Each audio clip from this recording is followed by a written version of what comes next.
Magandang umaga mga kapatid. Praise God at tayo po ay mayroong magandang panahon. Kagabi ay medyo bumubuhos ang ulan.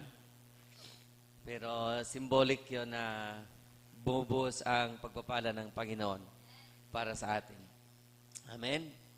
Kahit na napakadami po nating trabaho sa ministry, pero nandun po ang kalakasan ng Panginoon upang tayo ay magpapatuloy sa paglilingkod sa Kanya. Kumusta na ang Christian life ng bawat isa sa atin? Ayos ba ang buhay espiritual? Ayos ba ang ating mga buhay pananampalataya sa ating Panginoon? Gaano kaayos? Kung susukatin natin in the scale of 1 to 10, saan ka doon? Amen? Kumusta ang pamumuhay natin? Yung paglakad natin sa araw-araw nating buhay, yung ipinapamuhay natin, yung buhay na binigay ng Diyos sa atin sa araw-araw, kumusta naman po ang ating pamumuhay sa araw-araw? Nakikita ba o nararanasan ba natin ang kabutihan ng Diyos sa ating mga buhay? Nararanasan ba natin na maipamuhay ang ating pananampalataya sa harap ng maraming mga hamon sa buhay? O marahil wala kang kahit isang hamon sa buhay, pero hindi maikakaila na ang buhay ng isang mananampalataya ni Kristo ay mayroon talaga siyang ipinapamuhay na uri ng buhay. Amen? Ito yung buhay ng isang mananampalataya ni Kristo. Purihin ang ating Panginoon. Purihin ang Diyos. Sige, mag-practice nga tayo, magpumalakpak. Nag-oobserba ako sa ating mga reactions habang nagpupuri tayo sa Panginoon, kung paano po tayo pinangunahan ng ating song leader, kung kumakanta tayo, yung mga lyrics ng kanta. Nag-oobserba ako habang ko rin ay sumasabay sa praise and worship doon sa ating social media area. Nag-obserba ako kung paano tayo nagkakaroon ng reaction sa salita ng Diyos na ating pong kinakanta. Kaya napansin ko na kailangan na nating mag-exercise ng ating mga kamay. Amen. Dahil parang mabigat na yung ating mga kamay. Mayroon bang mga arthritis ang inyong mga kamay, hindi na maipalakpak? Masakit yun, di ba? Mayroon bang ganon? O mayroon bang mga pamamanhid na nararamdaman ang ating mga kamay? Dahil ang ganda naman ng ating inaawit sa Panginoon. At mayroon na tayong nauulinigang pumapalakpak ay hindi tayo makapalakpak. No? O baka medyo may problema ng ating pandinig. Baka may problema na yung ating mahirap nun kung ang problema natin ay nasa pangunawa na. Yung comprehension ng ating kinakanta. Mas mahirap yon. Amen? Dahil baka bumubukas na lang yung ating bibig, parang lip-sync na lang, pero wala nang nangyayaring interaction sa ating kalooban kung ano po ang ating kinakanta sa Panginoon. Amen? Dalangin ko na hindi ganon ang nangyayari sa inyo. Amen? Dalangin ko na ang kulang lang sa atin ay pagpapaalala. Amen? Na yung kapuspusan ng Espiritu Santo sa ating mga buhay ay nahayag sa ating pag-awit sa Panginoon in our corporate worship, in our fellowship, in our Sunday service, dahil ang Sunday service ay hindi ito gawain ng isang mananampalataya, kundi ito ay gawain ng dalawa o higit pang bilang ng mga mananampalataya ang Sunday worship service. Ito ay corporate. Amen? Kaya baka kailangan lang nating ipaalala uli as we sing the lyrics of the song, as we listen to the Word of God, ay nandoon yung ating kaluluwa na nagbibigay po ng spiritual interaction sa sinasabi ng salita ng Diyos. And of course, dahil yung kaluluwa ang nagkakaroon ng interaction, ay naapektuhan kung anong galaw ng ating pong katawan. Amen? At pinag-uutos din ng salita ng Diyos na tayo pumalakpak sa Panginoon. Amen? Clap your hands, all ye people, and shout to God with a voice of triumph. Amen? Yun ay paloob na, embedded na sa ating pong spiritual na buhay.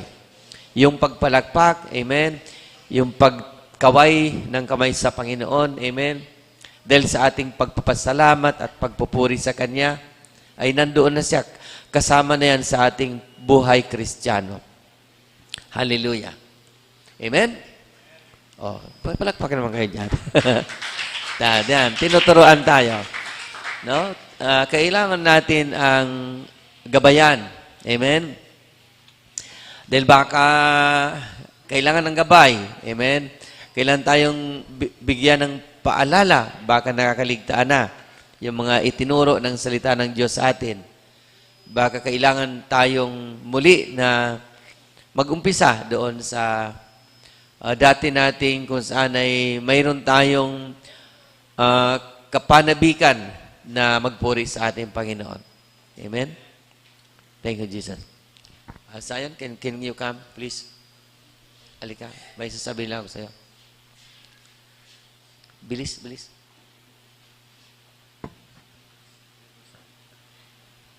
Thank you. Okay. Thank you, Zion. Mayroon na akong mauutusan. Nakinig naman siya, pero di pala niya ako naintindihan. Okay, si Lolo Jerry, tutulungan ka. Ayun mayroon tayong dapat pagbuksan sa gate. Zion. Okay ba? Kasi naistorbo ko. Okay, thank you, Pastora. Ayun, palakpakan natin si Lord. Ayan na, Zion, ito na. Okay. Ayun. Okay, tayo ba ay masaya sa pagiging mananampalataya natin? Amen? Blessed ba tayo? With the joy of the Lord.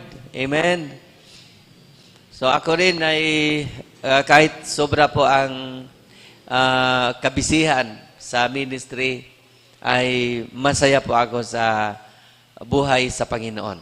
Blessed ang buhay ko sa ating Panginoon.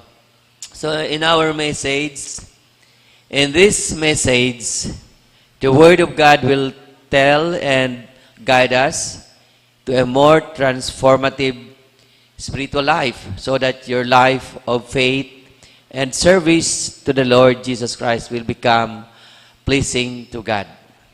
Amen?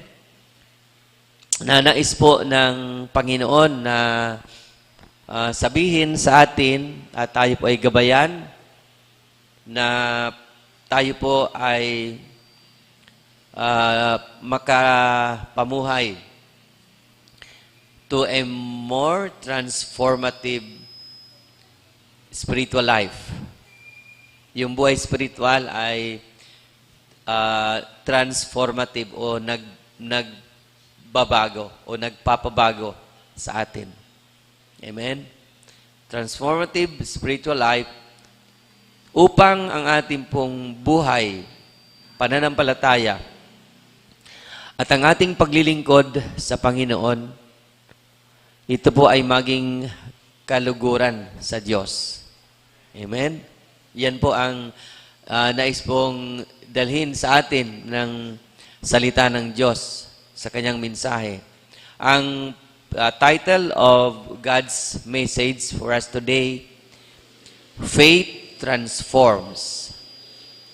Faith transforms. Ang pananampalataya ay nagpapabago sa atin. Faith transforms, binabago ng pananampalataya. Amen? Sabihin mo sa iyong katabi, binabago ako ng aking pananampalataya kay Kristo at sa kanyang mga salita. Parang yung kanta yan, di ba? Binabago mo ako araw-araw. Binabago mo ako araw-araw. Binabago mo ako araw-araw. Binabago mo ako araw-araw. Noon, bukas, at kailanman, ang pag-ibig mo ay laging tapat. Binabago mo ako araw-araw. Binabago mo ako araw-araw. Binabago mo ako araw-araw. Binabago mo ako araw-araw. Ngayon, bukas at kailanman, ang pag-ibig mo ay laging tapat o sapat? Ay laging tapat. O, tuturuan ko pa uli kayo pumalakpak. Ganun ba? Ganun ba talaga yon? Palagi-lagi na lang tinuturuan. Kailan tayo makakaalis sa pagiging sanggol? Amen? Ano ang title ng message ng salita ng Diyos sa atin? Faith transforms. Binabago ng pananampalataya. In the Gospel of Mark, chapter 11, verse 22 to verse 25, sa New Living Translation at saka sa Magandang Balita Biblia, then Jesus said to the disciples, "Have faith in God. I tell you the truth. You can say to this mountain, may you be lifted up and thrown into the sea. And it will happen, but you must really believe it. It will happen, and have no doubt in your heart. I tell you, you can pray for anything, and if you believe that you'll receive it, it will be yours. But when you are praying, first forgive anyone you are holding a grudge against, so that your Father in heaven will forgive your sins too." Okay, so yan po ay hanggang verse ano po? Verse 25. From verse 22 to verse 25. But some manuscript, pag sinabing manuscript, yung pong mga pahina ng banal na kasulatan. Amen? But some manuscripts added verse 26. Itong binasa natin hanggang verse 25 lang siya, ang NLT version. Pero ang ibang Bible version ay mayroon po siyang verse 26. Katulad ng Magandang Balita Biblia at ang New King James Version. Amen? Mayroon siyang verse 26. At hindi po yan nangangahulugan na nagkamali yung pagsusulat ng Biblia. Hindi po yan nangangahulugan na mayroong problema ang paglilimbag ng ating pong Christian Bible. Kundi yan po ay galing po sa mga translators sa paglalagay po ng mga Bible verse number. Kaya sa ibang translation ay wala pong verse 26 katulad ng New Living Translation. At ang iba po ay meron.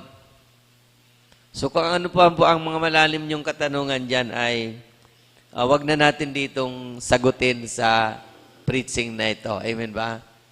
So pwede na po kayong mag-enroll sa Bible School at doon nyo na po itanong sa inyong professor kung bakit walang walang verse 26 ang New Living Translation o kaya sumulat kayo sa publisher ng New Living Translation.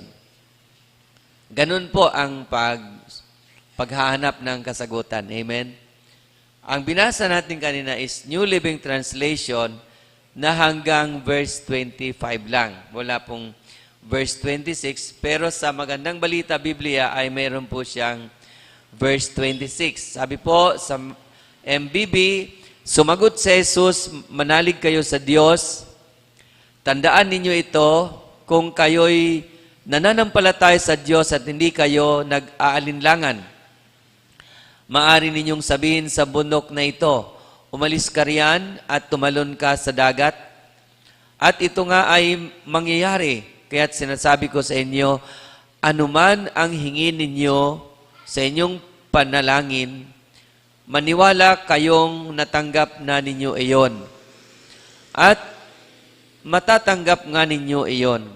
Kapag kayo'y tumayo upang manalangin, patawarin muna ninyo ang nagkasala sa inyo upang ang inyong mga kasalanan ay patawarin din ng inyong amang nasa langit. Ito ang dagdag sa MBB na wala po sa NLT. Verse 26, ngunit kung hindi kayo magpapatawad, hindi rin naman kayo patatawarin ng inyong ama na nasa langit. Sounds familiar ang verse 26 sa mga nagbabasa ng Biblia. Di ba yan ay, yung verse 26 na yan ay nabanggit yan ng ating Panginoong Jesucristo nung nagturo siya sa kanyang mga alagad on how to pray. Di ba? Tinuro yan ng Panginoon sa kanyang mga alagad. Yung verse 26. Kaya ang verse 25 at verse 26 ay halos isa po siyang talata. Amen? Dahil parehas po siya patungkol po sa panalangin. Ulitin ko ang verse 25 and verse 26 para lang sa ating pong pangunawa kung bakit mayroong kaibahan ang Bible verse numbering ng NLT at saka ng MBB. Ang sabi po sa verse 25 to verse 26 ng Magandang Balita o Mabuting Balita Biblia, kapag kayo'y tumayo upang manalangin, patawarin muna ninyo ang nagkasala sa inyo upang ang inyong mga kasalanan ay patawarin din ng inyong amang nasa langit. Ngunit kung hindi kayo magpapatawad, hindi rin naman kayo patatawarin ng inyong ama na nasa langit. Amen? Sa verse, sa New Living Translation, ay ganun pa din. Kahit wala po siyang verse 26, pero ganun pa rin ang kinakauwian kung ang ating pag-uusapan ay yung principle in prayer taught by our Lord Jesus Christ. Diba? Dahil sabi doon sa verse 25, NLT version, but when you are praying, first forgive anyone you are holding a grudge against, so that your Father in heaven will forgive your sins too. Palakpakan natin si Lord. Amen. Tinuturoan ko kayong pumalakpak kay Lord. Amen. Ang galing ng Word of God. Amen. So, naintindihan na po ba natin? Kahit po wala pong verse 26 ang NLT at ang MBB ay may verse 26, yan po ay hindi po natin maikakaila na ang Biblia po ay salita ng Diyos. Amen? Salita ng Diyos ang Biblia.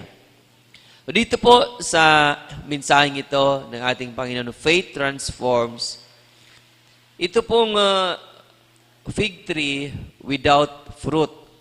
Yan po yung nakita ng ating Panginoon. Pwede bang ipakita natin yung fig tree na walang bunga, kapatid, sa social media? Yan. Yan po yung punong kahoy ng igos. Igos, fig. Hindi ko alam kung kayo po nakatikim na ng bunga niyan. Ako po ay nakatikim na. Mayroon ako nakita sa Lazada nung prutas niyan. Isang piraso yata ay 157. Nag-commercial na ako. Sorry. Sorry po. Hindi ako nag-commercial. Walang bayad yun. Nabanggit ko lang ang kumpanya. Nakita ko kasi parang 157. Parang maliit na santol o isang piraso nun ang 157 na bunga niyan. Yan yung itsura ng punong kahoy ng igos na wala pong bunga na nakita ng ating Panginoon kasama ang kanyang mga alagad. At nilapitan ng ating Panginoon itong fig tree na ito dahil nasa malayo sila. Nung lumapit ang Panginoon, ay wala palang bunga. Walang bunga itong fig tree na ito. Kaya ang nangyari ay sinumpa siya ni Lord. No, sinumpa siya ng Panginoon dahil wala pong bunga. Ipakita ba natin yung yung bunga at yung may bunga? Yan, pakita natin sa mga kapatid para ayan yung mga grafted na yata yan na mababa na o ibang variety na, modern variety na. Ayan siya. Ganun ang bunga niya. Pinapakita ko lang sa inyo yung bunga niyan. No? Masarap, matamis yan na prutas. Ang buto niyan ay parang mga buto ng aratiles. Parang mga buto ng aratiles ang buto niyan, pero hindi siya makatas katulad ng aratiles. Yan naman po ay, kapag kinain mo ay parang, lang siya. Ano bang maihalin tulad kung prutas na nakain nyo na? Chiko, parang ganon. Ayan, parang chiko ang laman niya. Okay, nakuha nyo na sa inyong imagination. Amen ba? So yan po yung pong, puno ng igos na mayroon naman bunga. Kanina yung walang bunga. Palakpakan natin si Lord. Mayroon pa bang gustong ipakita ang ating social media na puno ng igos o bunga ng igos? Maliban nun sa mga nakita na, para magtuloy-tuloy na po tayo. Okay, dito po, babalikan natin yung tungkol po sa sinasabi, nabanggit ko na ito po ay itong Bible passage na binasa natin in Mark chapter 11, verse 22 to verse 25. Ito po ay nag-umpisa o nag-ugat ito doon sa pagkakatuklas ng Panginoon na ito palang puno ng igos na ito na very attractive naman sa kanilang paningin ng mga alagad kasama siya, ay wala palang bunga. No? Kaya bayaan nating basahin ng parte na yan ng Biblia na kung saan ay nakita po ng Panginoon na wala pong bunga. Ayan, umpisa natin sa verse 12. Ayan, sa verse 12 ng Magandang Balita Biblia, hanggang doon po sa verse 21. Kinabukasan nang pabalik na sila mula sa Betania, si Jesus ay nakaramdam ng gutom. Nakita niya sa di kalayuan ang isang malagong puno ng igos. Yung nakita natin kanina medyo kulang ang dahon sa image na pinakita sa atin. Pero dito, sabi dito, nakita ni Lord yung punong igos na malago ang dahon. Imagine mo yung yung puno na yung pakita ba yung ipakita po yung puno ng igos na wala pong bunga. Yan. Isipin mo yung puno na yan na walang bunga, marami pong dahon. Nakita ng Panginoon. Marami po ang dahon. Okay, balik tayo sa chapter 11, verse 12. Verse 13, nakita niya sa di kalayuan ang isang malagong puno ng igos. Nilapitan niya ito upang tingnan kung may bunga. Dahil hindi pa panahon ng igos noon, wala siyang nakita kundi mga dahon lamang. Kaya sinabi niya sa puno ng igos, wala nang makakakain pa ng iyong bunga. Ang sinabi niyang iyon ay narinig ng kanyang mga alagad. Verse 15, pagdating nila sa Jerusalem, si Jesus ay pumasok sa templo.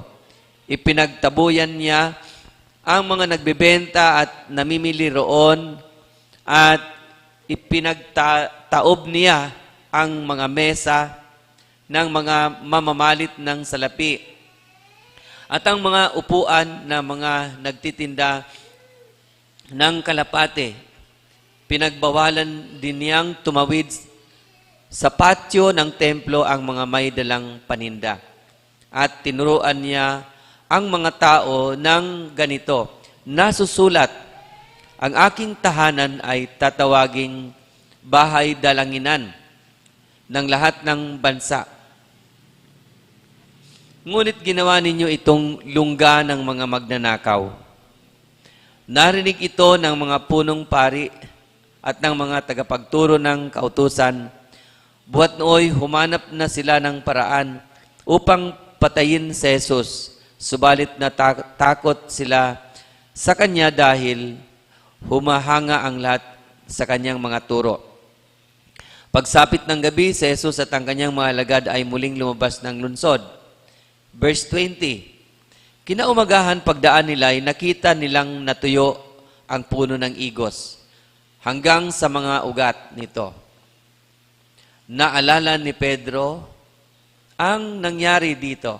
Kaya't kanyang sinabi kay Jesus, Guro, tingnan ninyo, patay na ang puno ng igos na isinumpa ninyo. Sumagot si Jesus, manalig kayo sa Diyos. Verse 22. Palakpakan natin, Panginoon. Naintindihan niyo ba yung pangyayari? Nung araw na nilapitan ni Jesus ang puno ng igos na puro dahon, ay dumaan po siya ng isa pang araw. At nung sumunod na araw na yun, sila po ay nandun sa templo.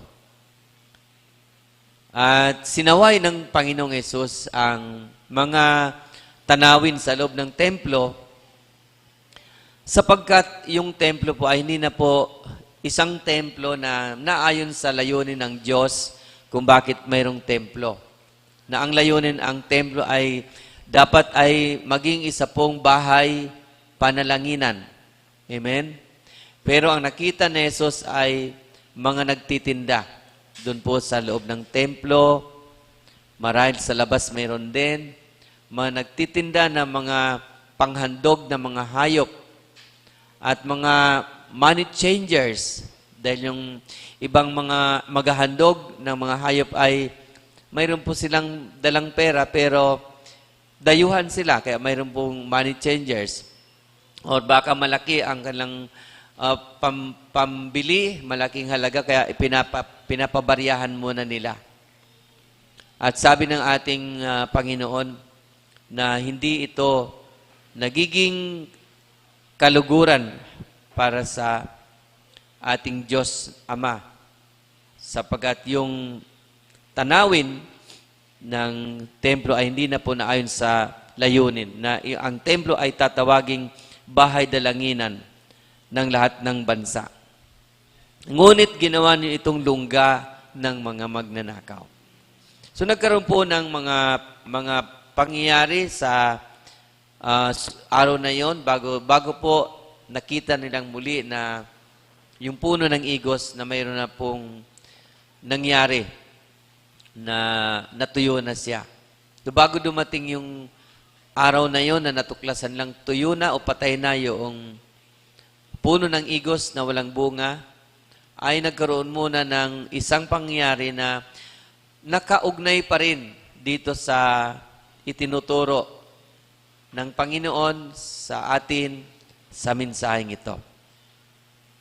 Ito po yung buhay ng templo na kung saan dapat espiritual na gawain ang nahayag doon sa templo, kung saan ang templong ito ay maging bahay dalanginan.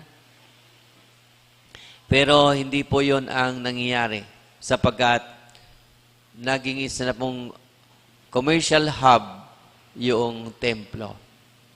Nandiyan ba tayo mga kapatid?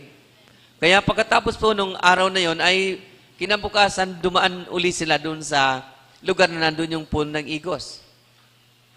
At nakita po ni Pedro na yung pong puno ay natuyo na hanggang sa ugat. Sa verse 20 hanggang verse 21. Ano pong sabi diyan? Kinaumagahan, pagdaan nila, nakita nilang natuyo ang puno ng igos hanggang sa mga ugat nito. Imagine yung puno na yon na walang bunga na very greenish yung mga dahon, pero natuyo. Immediately after a day, the following day, nakita nilang natuyo na po hanggang ugat. Sabi dito, natuyo ang puno ng igos hanggang sa mga ugat nito. Verse 21, naalala ni Pedro ang nangyari dito, kaya kanyang sinabi kay Jesus, Guro, tingnan ninyo, patay na ang puno ng igos na isinumpa ninyo. Palakpakan natin si Lord. Diba? Dito sa pangyayaring ito, mga kapatid, ay magtatanong tayo sa Panginoon. Kung bakit naman, Lord, alam naman po ninyong hindi panahon ng igos, hindi siya season for the fig tree to bear fruits, pero hinanapan ng Panginoon ng bunga. At nung wala siyang nakitang bunga, ay sinumpa niya. Unjust ba si Lord? Hindi ba si Lord marunong tumingin? Hindi ba si Lord marunong tumimbang ng mga bagay-bagay upang hatulan niya ang puno ng igos na ito? Lagi po nating tandaan na kapag ang Biblia po ay gumagamit ng mga tinatawag na metaphor ba tawag diyan? Yung gumagamit ng isang bagay para ipahiwatig ang isang bagay na spiritual. Metaphor, ano po? Ano ba siya? Mayroon po siyang analogy. Mayroon po siyang matatawag na it seems like a parable. Amen? Ang tandaan natin na kapag ganun ang pagkakabanggit ng Biblia, hindi po ito eksaktong umuugma. Yung pong natural to spiritual. Amen? Hindi po sa eksaktong umuugma. Kaya dito magtatanong tayo kung bakit naman ang Panginoon naghahanap siya ng bunga sa isang punong igos na hindi pa naman panahon ng pamumunga. Pero nakita lang ng Panginoon na ito po ay greenish, talagang ma-attract, napakalusog ng puno. So parang kung titingnan ng isang pangkaraniwang pagtingin ay baka may bunga sa loob, kaya nilapitan ng Panginoon. Kasi maraming mayabong yung dahon, pero baka may bunga sa loob. Ngunit walang nakita ang bunga ang Panginoon, kundi mga dahon lang. So yung purpose ng puno ng igos, bagamat hindi panahon ng pamumunga, ay nakita ng Panginoon na hindi po ito naabot nung punang igos. Hindi po nangahulugan na dahil hindi po panahon ng pamumunga ng igos ay hindi makakapagturo ang Panginoon ng isang spiritual na katotohanan. Amen? Ginamit lang ng Panginoon ang isang puno ng igos na hindi namumunga, kahit po hindi panahon ng pamumunga, upang maipaabot sa kanyang mga alagad ang kalalagayan sa paningin ng Diyos, ang katatayuan sa paningin ng Diyos ng bansang Israel. Amen? Kung saan ang bansang Israel ay libo-libong taon nang inaruga ng Diyos. Libo-libong taon nang pinakain ng Diyos. Libo-libong taon nang iningatan ng Diyos, ipinagtanggol ng Diyos sa kanyang mga kaaway. Libo-libong taon nang pinatunayan ng Diyos na siya ay buhay at makapangyarihan. Pero hanggang sa panahon na yon na si Jesus ay dumating sa bansang Israel, sa kanyang sariling bayan, ay hindi po nakakitaan ng kanya pong pamumuhay sa kanya pong pananampalataya. Amen? Hindi po nakakitaan ang bansang Israel na kanyang ipinapamuhay yung kanyang pananampalataya. Kaya po itong puno ng igos ay ginamit ng Panginoon na isa pong instrumento upang maipaabot sa kanyang mga alagad ang kanya pong itinuturo. Our Lord Jesus Christ was teaching His disciples about the power of faith after He cursed a fruitless fig tree. He connected this to prayer, stating that if they believe, they have received what they asked for in prayer. It will be given to them. The passage follows as an event where the fig tree, symbolic of spiritual barren Israel, withered from the roots after Jesus cursed it, illustrating that outward religiosity or religious observance without genuine faith is insufficient. Di ba naalala nyo, dumaan muna sila sa templo bago nakita yung puno ng igos na ito po ay walang bunga o ito po ay namatay na. Dumaan muna sila sa templo. At dun po sa templo, ang sabi doon, yung templo ay ginagamit sa mga pagtitinda. Naging isa na pong commercial hub yung templo. Hindi po makita ng Panginoon yung pamumuhay na nararapat para sa mga Israelita na sa kanila po ipinagkatiwala ng Diyos ang salita ng Diyos. Sa kanila po pinagkatiwala ang mga kautusan ng Diyos. Hindi lamang po 10 Commandments ang pinagkatiwala sa kanila. Last anniversary, nabanggit ko po yon na ang kautusan ng Diyos sa Biblia, kung ating pong bibilangin sa ating kapanahon, ay mahigit po 300 na mga commandments of God.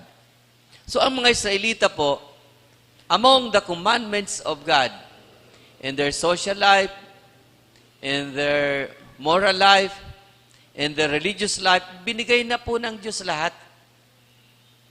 Kumbaga, hindi po nagkulang ang Panginoon. Yung tinatawag na regulation bilang isa pong bansa, yung civic, yung religious regulation sa kanila pong buhay, binigay na ng Panginoon. Wala pong kakulangan ang Panginoon sa kanila. Sa libu-libong taon, umpisa nung sila po ay binuo ng Diyos. Noong si Abraham ay nanganak kay Isaac, nung si Isaac ay nanganak kay Jacob, nung si Jacob ay nagkaroon ng 12 mga anak, nung ang 12 anak ay naging isang kaharian, noong ang 12 anak ay nahati ang kaharian, hanggang sila po'y muling ibalik ng Diyos sa kanilang bayan after 70 years in captivity. The kingdom of Judah and the kingdom of Israel Pinakita ng Diyos kung gaano siya kalakas, kung gaano po siya kamakapangyarihan, kung gaano po katalino, kamadunong ang ating Diyos. Pero wala po silang natutunan. Ayun pa rin po, nasa buhay pa rin po nila. Tiningnan ng Panginoon, nagbunga ba? Sa loob ng libu-libong taon na sila po'y tinuruan, sinamahan ng Diyos sa kanilang pong pamumuhay, ang daming testimonya, kung paano pong kumilos ang Diyos, buhay na Diyos, sa kanilang pong buhay na eksperyensya, araw-araw. Nakita po yun lahat ng bansang Israel, pero dumating sa punto, ito, yung kanilang templo, hindi po ginagamit para sa purpose nito. Pwede bang pakikalabit ang iyong katabi? Kalabitin mo. Okay, sa mensaheng ito, para madali nating maintindihan, ang templo na tinutukoy dito, ay walang iba kung yung hindi ang ating mga sarili. You and me are the temple of God. You and me are the temple of the living God. You and me are the temple of the Holy Spirit. O, pumalakpak man kayo. Yan sinasabi ko eh. Lagi kayong uutusan. Laging grade 1. Amen ba? So ulitin ko, the title of God's message is Faith Transforms. Amen? Sana naiintindihan nyo, sana pag uwi nyo, daladala nyo ang mensahe ng salita ng Diyos. Amen ba? Na ang pananampalataya, ito ay nagpapabago sa atin. Binabago ng pananampalataya ang ating buhay. Dito, balikan ko nakita ng Panginoon yung isang puno ng igos na mayabong ang mga dahon, ang mga sanga. At talagang luntian ang dahon. Napakaganda, very impressive na puno. Bigla kang matutuwa pag nakita mo siya. Dahil napakaganda ng kanyang tayo. Amen? Ito po ay nagpapakita ng panlabas na anyo ng isang mananampalataya ni Kristo. Amen ba? Ito ay nagpapakita ng panlabas na kaanyuan na maganda yung isang mananampalataya ng ating Panginoong Jesucristo. Sabihin natin yung isang born-again Christian. Ayan, ibig ko sabihin na po natin na yung pong templo na yon, yung pong mananampalataya nun, ay isa po siyang born-again Christian. Amen ba? Yung isang born-again Christian, itinuturo dito ng Panginoon, sa pagitan ng punong igos na wala pong bunga, ay katulad po ng isa pong mananampalataya na hindi po nakikita sa kanya ang kanyang pananampalataya. Amen? Hindi nakikita sa kanya. Wala pong bunga. Puro dahon. Hindi naman kailangan ng mga tao yung dahon ng igos kapag siya ay nagutom. Di ba sabi nagutom si Jesus? Amen ba?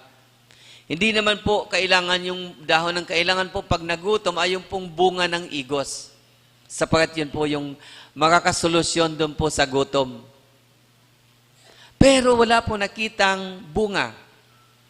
At ang nakita po ay puro dahon. Kaya sabi ng Panginoon, hindi na mapapakinabangan ang iyong bunga mula ngayon. Ibig sabihin, hindi na po ito mamumunga sapagat siya po ay susumpain o sinumpa siya ng ating Panginoon dahil wala po siyang nakitang bunga. Tandaan po natin, mga kapatid, kapatid, tandaan natin, hindi po panahon ng pamumunga pero hinahanapan ni Kristo ng bunga. Ipinapakita po dito, hindi po yung panapanahon. Ang pinapakita po dito ni Kristo ay, ayan kita, ang dami nang naituro sa iyo. Ayan ang lagu-lago na ng dahon mo. Pero wala kang bunga. Tinutukoy po dito yung ating pong pamumuhay sa ating pananampalataya at yung ating pong paglilingkod sa ating Panginoong Hesukristo. Ang tinutukoy po dito, hinahanapan po ni Kristo ng bunga. Tama ba, Brother Cesar? Bigyan mo nga si Brother Cesar ng tubig.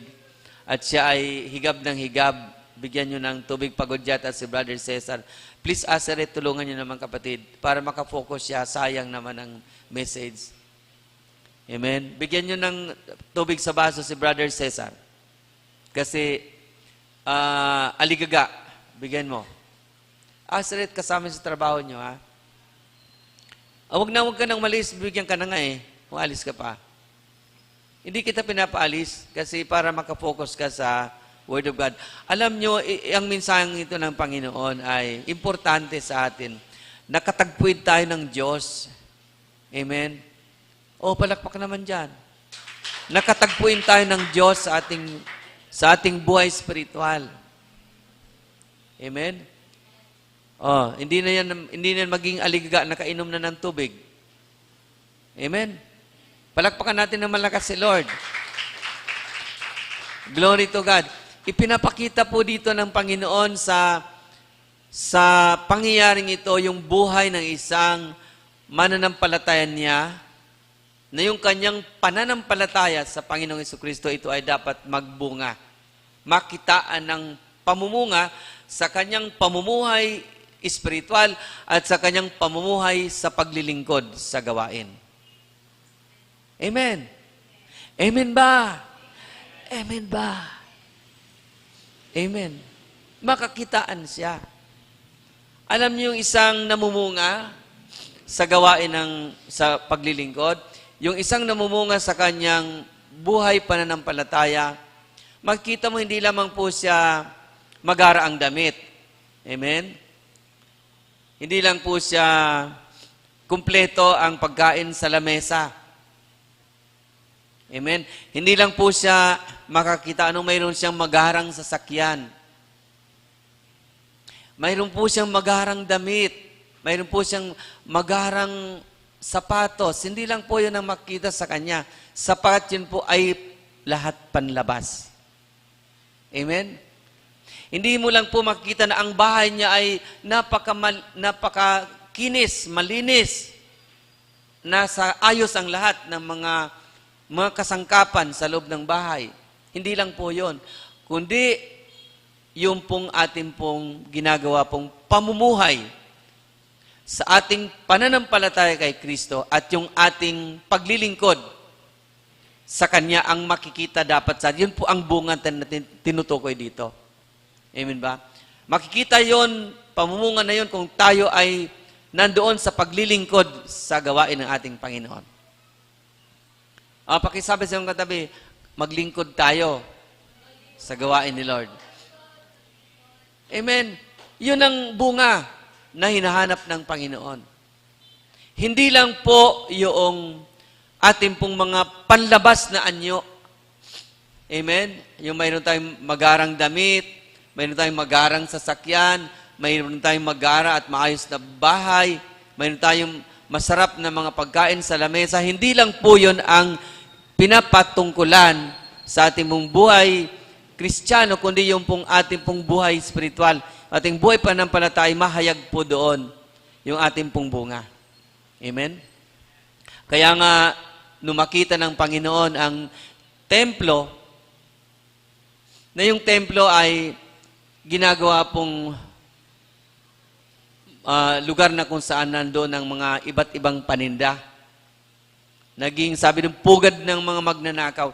Ibig sabihin po, imbes na bahay dalanginan, yung templo ng Panginoon, ang nakita po sa kanila, sa templo ay hindi na po bahay dalanginan, kundi tindahan na po. Ibig sabihin, wala pong bunga. Nagalit pa nga ang mga religious leaders na nangangasiwa sa templo. Dahil sa sinabi ng ating Panginoon. Dahil sa pagpuna ng ating Panginoon. Dahil sa pag-rebuke niya sa nangyayari sa nagaganap sa templo na yan. Sinaway ng ating Panginoon. Pinaalalahan po ng Panginoon Sinabi ng Panginoon, ano ba ang status ng kanilang pong buhay pananampalataya as a nation of God? Israel.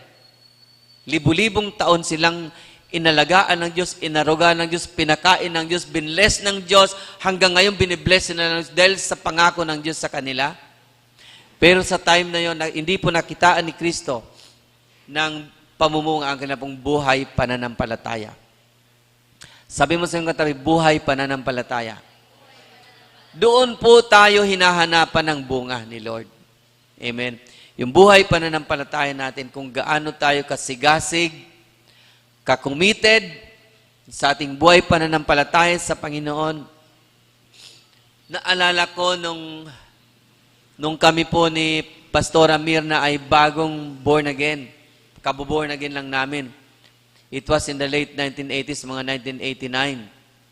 1989. 88, 89. Sobra po namin kasigasig talaga.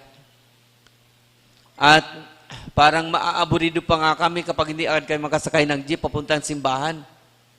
Grabe po yung passion, yung burning desire to join the worship service. Pananampalataya po yun. Bunga po yun. Amen ba?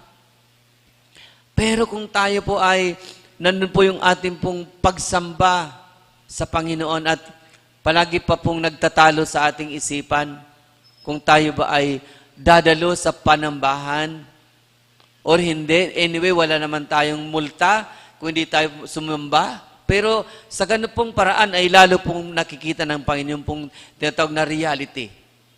Ano ba talaga nagaganap sa ating buhay? Amen? Nakikita ng Panginoon kung gaano tayo ka-passionate dito sa ating pananampalataya sa Kanya. Kami po noon talagang gustong-gusto ko po yung pag-aawitan. Talagang gusto ko po nakataas ang aking kamay pag kumakanta ko. No, kami pa lang na daw ni Pastora, wala pa yung aming panganay. Wala pa si Brother Jordan.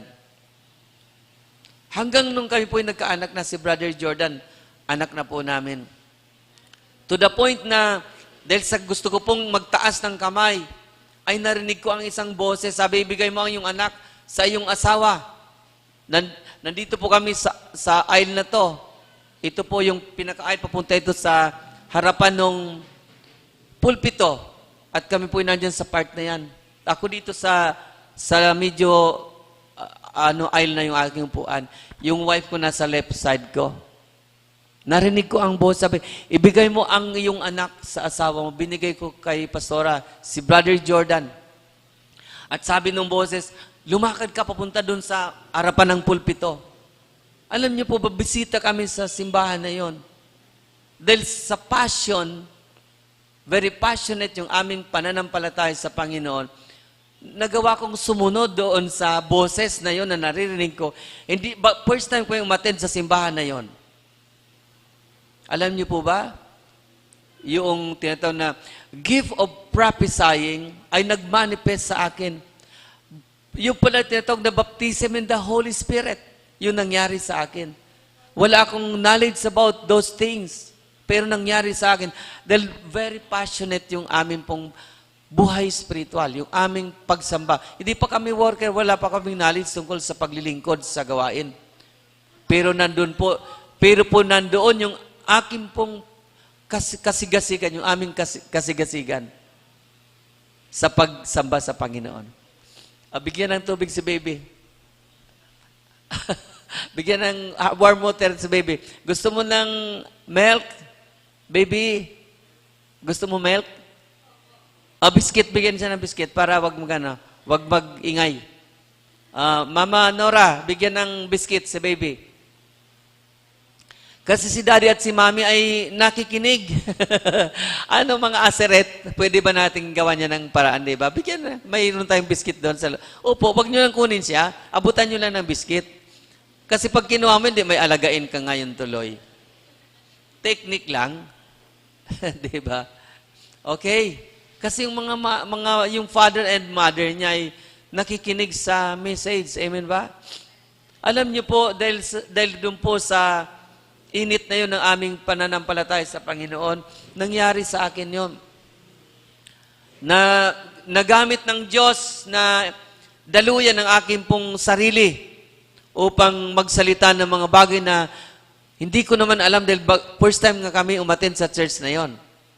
Alam niyo ba yung mga sinasabi ng Banal na Spirit through those words na binanggit ko po na mayroon naglagay sa aking puso ng mga salita na yun pala yung sitwasyon ng church na yon. Mayroon pala silang pinagdadaanang problema. O lalo po silang na-bless dahil bisita naman kami nila. First time namin sila makita.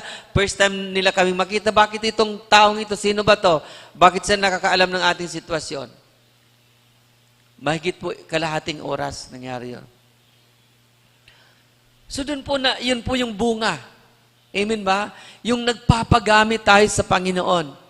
In our personal faith to Jesus as our Savior and Lord, yung ating pong kainitan sa pananampalataya sa Kanya ay ating po itong pangalagaan sa ating buhay. Amen? Hindi po yung pagiging mainit, hindi po ito yung noon pa. Hindi, dapat yung ating pong pagiging mainit ay hanggang sa dumating ang ating Panginoong Jesucristo. Kung doon tayo, alam ko ang tunay na born again, doon talaga siya nag-umpisa sa pagiging mainit sa kanyang pananampalataya sa Panginoon. Pero karamihan ng mga mananampalataya ay nagkakaroon po ng panghihina along the way. Nagkakaroon po ng mga pagtigas ng kalooban, nagkaroon po ng mga pagtigas ng puso dahil po sa mga sitwasyon na napagdaanan.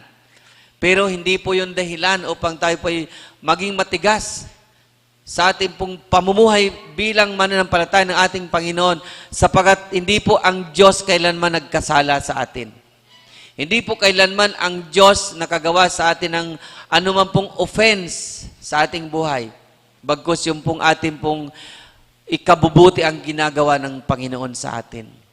Kailan po yun maintindihan natin. Kaya po, nung makita ng Panginoon ang puno ng igos na wala pong bunga, ay kinurse po niya. Sabi sa iyong katabi, huwag ka mag-alala, hindi i-curse ni Lord ang buhay mo. Kasi baka naisip nyo, baka i-curse din ni Lord ang buhay nyo. Amen?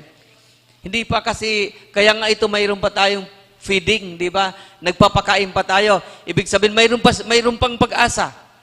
Amen? Mayroon lang akong naalala, sabi nung mga alagad, Panginoon, itong puno na to ay matagal na tong nandito. Hanggang ngayon ay hindi pa rin namumunga. Bunutin na kaya namin, Panginoon. Sabi ni Lord, wag mo na, lagyan niyo muna ng pataba. After 3 years, kung hindi pa siya, after 3 years, baka mamunga na siya. Amen ba? Lagyan niyo muna ng kakainin pa niya. Pakainin niyo pa siya. Baka mamunga na ang kanyang pananampalataya. Kaya hindi pa po tayo susumpain ni Lord. Amen? Sa sitwasyon na yun, ng puno ng ubas na yun, wala pong bunga, yun po ay sinumpa agad ng ating Panginoon. And that is symbolizing the hypocrisy in the religious life of the nation of Israel. Mayroon silang magagarang damit, amen? Yung mga pari ang gaganda ng mga kasuotan. Yung mga awit ay ang gaganda ng mga kasuotan. Yung mga bantay pinto ay ang gaganda ng mga kasuotan. Pero wala po silang bunga na nakita ang Panginoon. Kundi mayroon po silang disbelief. Hindi sila naniniwala kay Kristo. Hindi nila pinapamuhay yung tinuro sa kanila ni Moses. Isang ebidensya yung templo na ginawa po ng tindahan. Amen ba? Na hindi po, nataliwas na po sa layunin ng Diyos para sa templo ng Diyos ang nangyari. Ito po yung buhay ng Israel. At sa atin pong mga manampalataya ng ating Panginoon, tinuturuan po tayo na yung ating pong panlabas na kaanyuan bilang isang manampalataya. Our physical outlook, yung ating panlabas. Hindi po doon na-impress ang Panginoon. Amen? Sapagat yung puno ng igos ay nilapitan niya. Hinanapan niya ng bunga. Nakita niyo yung punong kahoy kanina, parang hinawakan pa yun ni Lord. Para makita, mayroon ba talaga itong bunga? Parang sinek pa yung loob ng punong kahoy. Amen ba? Parang inimbestiga pa ni Lord, wala ba talaga itong bunga? Hinawakan pa ni Lord, hinalukay pa ni Lord yung mga sanga. Wala talagang bunga. Pero sila po, yung nation of Israel ay kinurse ng Panginoon. Sapat ni-reject nila ang Panginoong Hesus, kaya napunta sa atin ang ebanghelyo ng kaligtasan sa ating mga hintil. Amen ba? So dito po sa mensaheng ito ay nais ng Panginoon na ang ating buhay pananampalataya ay baguhin nito ang ating buhay, ang ating pamuhay at baguhin nito ang ating buhay paglilingkod. Dalawa yun ha. Yung ating spiritual na buhay, baguhin ito. At yung ating buhay paglilingkod sa ministry. O kumusta? Mayroon na ba tayong mga ministry? Mayroon ba tayong involvement sa church ministry?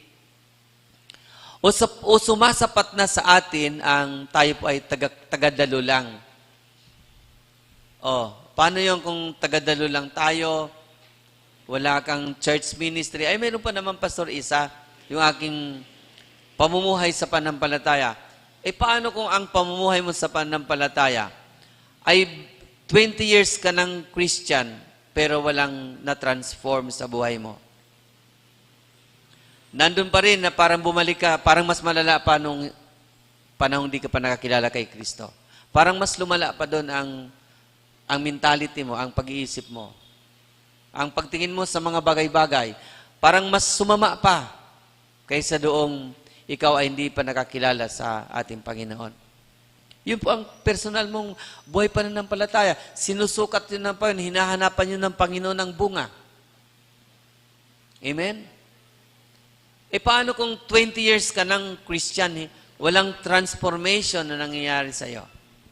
Yung isip mo ay para pa rin hindi mananampalataya. Amen? Ikaw ay hindi pa rin giver. Hindi ka pa rin nagbibigay sa gawain ng Panginoon bilang personal mong tungkulin. Isa kang mananampalatayang hindi nagkakaloob ng iyong offering and tithes. Ano yung pinapakita nun? Di ba disbelief yun? Di ba ang tawag doon ay kawalan ng pagtitiwala sa Diyos? 5 years ka na Christian, 1 year ka na Christian, 1 year ka na sa pananampalataya kay Kristo, 10 years ka na, 20 years ka na, ganyan ka pa rin. At parang lalong sumama. Yun po ay personal na buhay pananampalataya. Amen ba? Wala ka namang ministry dahil hindi mo pa kayang lagpasan yung iyong personal na buhay pananampalataya. Hindi mo pa ngayon bigyan ng pansin ang iyong buhay pananampalataya. Personal yon. Hindi pa ministry pinag-uusapan. Personal pa yon. Personal pa rin ang pinag-uusapan. Palagi kang late sa church, dumating. Personal yon, di ba?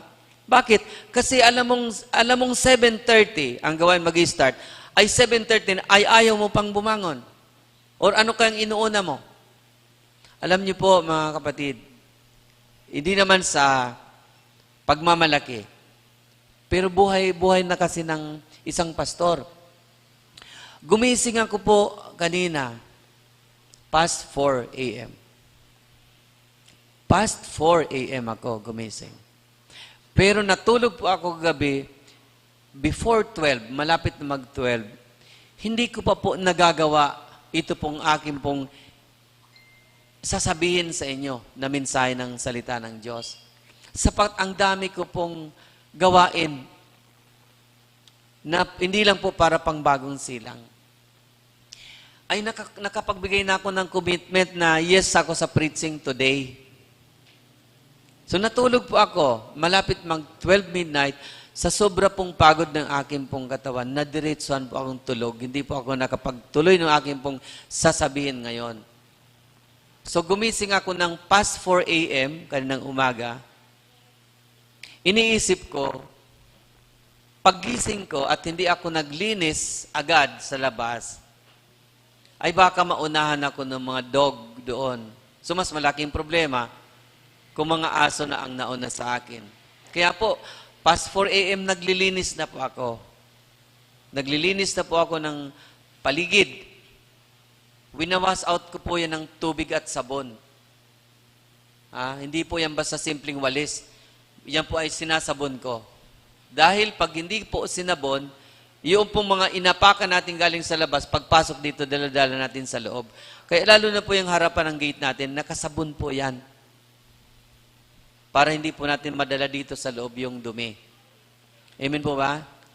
Ulitin ko, hindi ito sa nagmamalaki ako. Sinasabi ko lang po, yung testimonya ko. Amen. Kung ang pagbabasihan ko ay yung tipong pagod na ako, ayoko na, ay hindi ako makakapagpatuloy sa aking pong pananampalataya sa ating Panginoon. But I took it with joy in my heart sapagkat alam ko na itong aking paglilingkod dito ay tunay na paglilingkod sa Panginoon. Amen. Hindi ko na po binibilang yung pong sakripisyo ng oras, yung sakripisyo po ng pagod, hindi ko na po yun hiniinda sapagkat kahit po indahin ko po yun, ang usapan po ay yung pamumunga sa ating pananampalataya sa Panginoon. Alam niyo ho, natapos kong linisin from past 4 a.m., natapos ko po ang linisin ng mag-aalas 7 na ng umaga. Naligo pa ako, nag-ayos pa, umakyat na ako sa taas. Tamang-tama, pagdating ni Brother Jordan, ako ay nakabihis na. Sundo na po ako nag-stay sa taas. Doon pa lang po ako nito. Nagbigay ng focus. Actually, yung pinakita sa ating images ng punong kahoy ng igos at yung bunga ng igos, kanina ko lang po pinorward kay Brother Jordan nung bago ko bumaba dito. Ganun po ka-hectic yung aking schedule, yung aking pong mga ginagawa. Dahil po, yung aking buhay pananampalataya, ito po ay hindi po ito isang peke na pananampalataya. Hindi po ito isang panlabas lang, na katulad ng puno ng igos na puro lang dahon ang nandoon. Maganda. No, mayroon pong bunga. Alam ko po na may bunga ang aking pananampalataya sa aking Panginoon. How about you, people of God? So, din yun sa personal. Now, nung ikaw ay lumago na, namunga ka sa iyong personal na buhay, mag-involve ka sa ministry. Dahil mayroon na naman ditong pamumunga pag nagmi-ministry ka. Amen? Mag-serve ka kay Lord. Ang daming gawain. Kulang ating mga gawa. Kulang tayo sa follow-up ministry. Halos walang nag-visitation. Friday, Saturday, halos walang nag-ikot. Hindi ko na po kayang ikutin yon sapagkat nung Thursday, saka lang po ako na bakante sa ministry. May pinuntahan naman po ako sa Land Registration Authority sa Quezon City. And then pag Friday, hindi ko na po yung pwedeng gamitin pa sa mga ibang bagay. Amen? Pumunta po ako ng EE Philippines nung Friday. Sobrang na pong bugbog ang aking katawan. Kaya pag Sabado po ay, sabi ko, itutulog ko na muna to. Kaya natulog po ako kagabi. But God is good. Amen? Kahit po ganun ang aking pong budgeting, ng aking pong time, binigyan pa rin ako ni Lord ng sasabihin sa inyo. This is ministry. Amen ba? Bakit? Nakikita ng Panginoon yung ating pong passion, yung ating pong pagbabago, yung pananampalataya natin ay nagpabago ng ating pong buhay personal. Nagpabago ng ating pong buhay ministeryo, ano man po ang ating pong ginagampanan sa buhay. Napaprioritize mo ng matino kapag talagang mayroon kang pag-una sa naisin sa gawain ng ating Panginoon na ilalagay sa tamang pagkakaorganisa ang mga bagay-bagay. Amen po ba? Nag-aalala ko baka putol na yung internet sapagkat wala pa akong pera na pambayad sa internet. Sinat ko si Brother Jordan, Nak, ano putol na ba? Mayroon ako ditong 2,000 Pero cash, kasi wala nang laman ng aking GCash, wala na ring laman ng aking bank account. Kaya nung makita ko yung isang reels na pangpatawa lang, ang sabi doon, Seri, hello Seri, ilan pa ba natitira sa bank account ko? Sumagot naman si Seri, ang natitira na lang sa iyong bank account ay ang iyong pangalan. Hello? Sabi ko, pambihira to, pati yung sitwasyon ko, nahulaan ni Seri. Walang laman ng aking bank account. Nag-aalala ako baka maputulan tayo ng internet. Ay, mayroon pa naman akong mga meetings na online. Amen. Mayroon pa naman tayong live ngayon kung wala ng internet. Sabi ng anak ko, ng ating social media, mayroon pa po. Mayroon ba daw? Mayroon nga ito. So kanina inabot ko sa kanyang 2,000 na cash. Baka magkalimutan saan gumagamit. Wala namang, pag naputol yan, wala na tayong signal. So yung ganung mga bagay, di ba? Nakuha ba na? Sigurado mayroon din kayong ganyan, di ba? Gusto mo mamuhay sa pananampalataya. Gusto mo maglingkod sa Lord. Pero marami kang mga needs. Amen ba? Saan ka kukuha ng financial mo? Saan ka kukuha ng ipapakain mo sa pamilya? Saan mo kukunin itong mga bagay-bagay nito? Ganyan talaga ang buhay. Kristiyano ka man o hindi, talagang mayroong ganyan. Pero ang kaibahan kapag Kristiyano ka, ay mayroon kang pamumuhay sa iyong buhay spiritual, mayroon kang pagbabago, mayroon kang pamumunga sa iyong buhay spiritual, at mayroon kang paglilingkod sa ating Panginoon. Palakpakan natin si Lord. Amen. Natutupad yung purpose ng Diyos sa buhay mo sa pagitan ng pananampalataya. Amen? Kaya dito hindi po si Lord na-impress sa ating panlabas na kaanyuan, sa ating pagiging religyoso, sa ating katawagang born again tayo. Hindi po si Lord na-impress doon. Na-impress po siya kapag yung purpose niya sa ating buhay ay nahayag sa atin. Kapag natutupad sa atin, na-impress natutuwa si Lord. Kapag si Lord ay nahipo natin ang kanyang puso, sigurado po yon, blessing. Amen? Pag ang isang ama natuwa sa kanyang anak, blessing yan. Ama naman siguro kayo, kaya hindi ito mahirap intindihin. Ha? Yung mga iba dyan hindi pa ama dahil wala pa silang anak. Ganun po yon sa isang ama. Kapag siya po natuwa sa kanyang anak, talagang magkakaroon talaga ng katibayan na binibless mo ang anak mo na yon.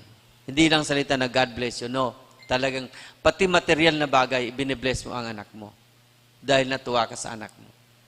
Amen ba? Ito po yon na gusto ng Panginoon ipakita sa atin, mga kapatid, na sa ating pananampalataya, ito po ay nagpapabago ng ating pamumuhay. Amen? Nagpapabago ng ating pamumuhay sapagkat hindi po ito nangyayari sa atin, ang pagbabagong ito sa ating buhay, ang pamumunga natin sa pananampalataya, hindi po ito nangyayari sa atin dahil sa ating sariling lakas, kaparaan at kapangyarihan, kundi dahil po sa presensya ng Banal na Espiritu sa iyong buhay. Tinutulungan ka niya, ginagabayan ka niya, at ikaw ay pinagpapala ng Diyos sa pagitan ng pagkilos ng Banal na Espiritu sa iyong buhay.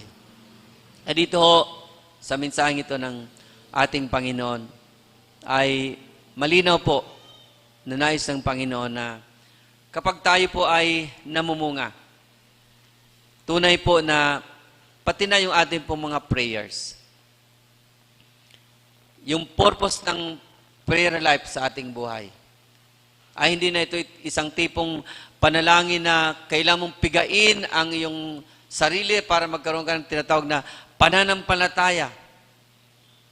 Parang ito po ay very spontaneous na po, na yung pananampalataya mo ay hindi ka na nag-struggle. Pag nag-pray ka sa mga pangailangan mo, ang sabi dito, anuman ang hingiin ninyo sa verse 23, tandaan ninyo ito, kung kayo'y nananampalataya sa Diyos at hindi kayo nag-aalinlangan, maaari ninyong sabihin sa bundok na ito, umalis ka riyan at tumalon ka sa dagat, at ito ito nga ang mangyayari.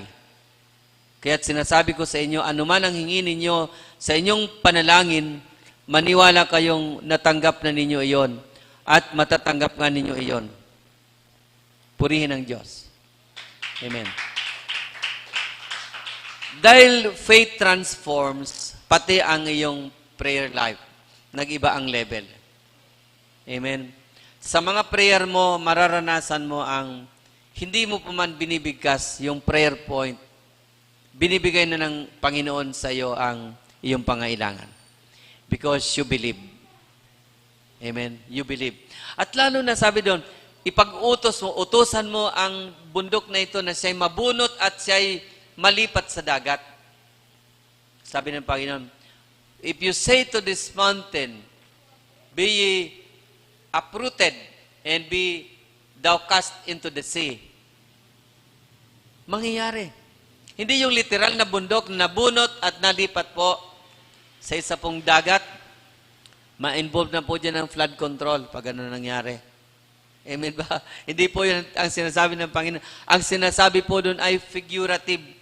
Yung pong mga bundok, yung pong mga sitwasyon, yung pong mga nangyayari sa ating buhay, it is a prayer need, it is a desire in your life na maalis itong mga hadlang na to, Panginoon.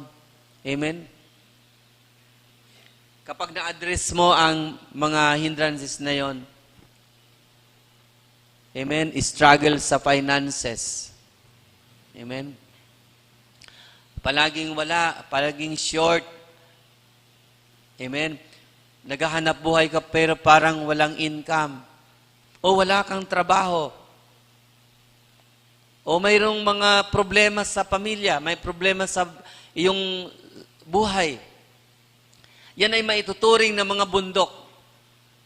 Amen? Mga bundok ng nandyan sa buhay mo na kailangan malipat siya sa dagat. Mawala sa iyong harapan. Amen? Mga sitwasyon na kailangan mag-move on. Amen? Kapag ang iyong pananampalataya ay namumunga, your faith is a transforming faith in your life, in your personal life, and in your ministry. Hallelujah. Ito pong mga pangailangan ito, mga kapatid. Yun lamang pong pananampalataya mo sa Panginoon, sapat na po yun upang dinggin ng Diyos ang iyong mga kahilingan. Ang iyong mga pinapanalangin sa Panginoon ay dinggin ng Panginoon. Sapat na po yung pong pananampalataya mo sa ating Panginoong Jesucristo. Sapat na ang iyong pananampalataya sa Kanyang mga salita at gagalaw po ang Diyos sa buhay mo. Amen? Sapagkat nakita ng Diyos na namumunga ka sa iyong buhay, pananampalataya sa Panginoon. Amen? Yung iyong panalangin ay nagkakaroon po ng kaibahan ngayon. Gaano ka ka-struggle sa iyong prayer life? Nagpipray ka ba? Madali mo lang bang makamtan ang kasagutan sa iyong mga pinapanalangin? Ito po ay patunay that faith transforms. Nagpapabago sa iyong buhay ang pananampalataya. At napakadami pong mga anggulo nang nagpapabago ang pananampalataya sa iyong buhay, maging ang iyong pananaw nagbabago.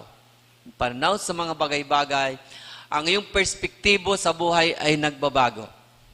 Dahil ang pananampalataya ay nagpapabago sa ating buhay. Sa ating panalangin at sa ating pananalangin ay sigurado po na yung hindrance ng kasalanan. Sapagkat sabi dito, kung ikaw ay mananalangin at naalala mong mayroon kang mga taong hindi kasundo, mayroon kang mga bagay na against that person, ang sabi dito, humingi ka muna ng tawad bago ka manalangin. Amen?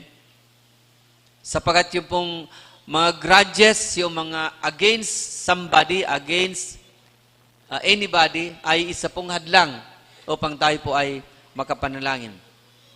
Kapag tayo namumunga sa ating buhay pananampalataya, kapag tayo namumunga sa ating buhay paglilingkod, hindi na po big deal yung tinatawag na mayroon kang grudges, mayroon kang against anybody. Hindi na po big deal yun. Sapagkat sa buhay ng paglilingkod ay, yun po ay kailangan mo na pong ayusin sa buhay mo. Araw-araw. Amen? Araw-araw. At minsan hindi mo talaga maiwasan na mayroong mga, okay, it's okay, hayaan mo lang siya. Baka kagating kayo magpapa-inject ako sa inyo. Ayan, amen? Amen mga kapatid? Hindi na ba kayo? Makikita natin na sa ating pong buhay pananampalataya ay lumalago tayo at namumunga. At dahil po doon sa pagbabago nangyayari sa ating buhay, hindi po natin hinahayaan na yung mga grudges, yung mga against anybody sa ating puso, hindi po natin hinahayaan na mag-stay po yan dyan ng matagal. Amen? Kundi kapag mayroon tayong hindi kasundo, mayroon tayong kaaway, mayroon tayong naging experience na nagkaroon po ng diskusyon sa ating buhay, hindi po yun pagtatagal. Sa iyong sarili, sigurado aayusin mo po yun sapat na laman mo na yung paglilingkod mo. Yung pananampalataya mo ay isang hadlang sa iyong pamumunga ang hindi magpatawad doon sa mga taong nakabangga mo. Amen ba? Yan. Mayroon ba tayong mga hanggang ngayon na mga nakabangga sa ating buhay na nandiyan pa rin, na sa ating puso ay paghihiganti. Amen ba? Dapat po sa pamumunga sa ating pananampalataya ay wala na po sa ating puso ang paghihiganti. Yung gumawa sa atin ng masama, yung inaabangan natin na isang araw ay makakaganti ka sa Kanya. Kundi ang hinihingi natin sa Panginoon, yung mga nakagawa sa atin ng hindi maganda, ay pagpalain po sila ng ating Panginoon. Sapagkat sabi ng Panginoon, atin pong i-bless yung pong mga nagkasala sa atin. Atin pong i-bless yung mga nagpipersecute sa atin. Atin po silang i-bless halip na sila po ay i-curse. Amen? Ulitin ko, ang ginawa ng Panginoong Jesucristo na sinumpa niya ang punong kahoy ng igos na hindi namumunga. Ito po ay hindi po nagtuturo na kapag nakakita ka ng iyong kapatid na hindi namumunga ay yung i-curse. No, hindi po yun ang tinuturo dito. Amen. Baka magkamali kayo ng intindi. O ito, dito namumunga, i-curse ko na kayo ito. No. It's not. Amen. It's not the message. It's not the message of the Word of God. Amen. Dito sinasabi sa atin na yung punong igos na hindi namumunga, ito ay larawan nung isang mananampalataya na hindi po nakakakitaan ng pamumunga sa kanyang buhay personal at sa kanyang buhay paglilingkod. Pero sa ating panahon na nabubuhay tayo sa biyaya ng Diyos, hindi po nagpapakawala ang Panginoon.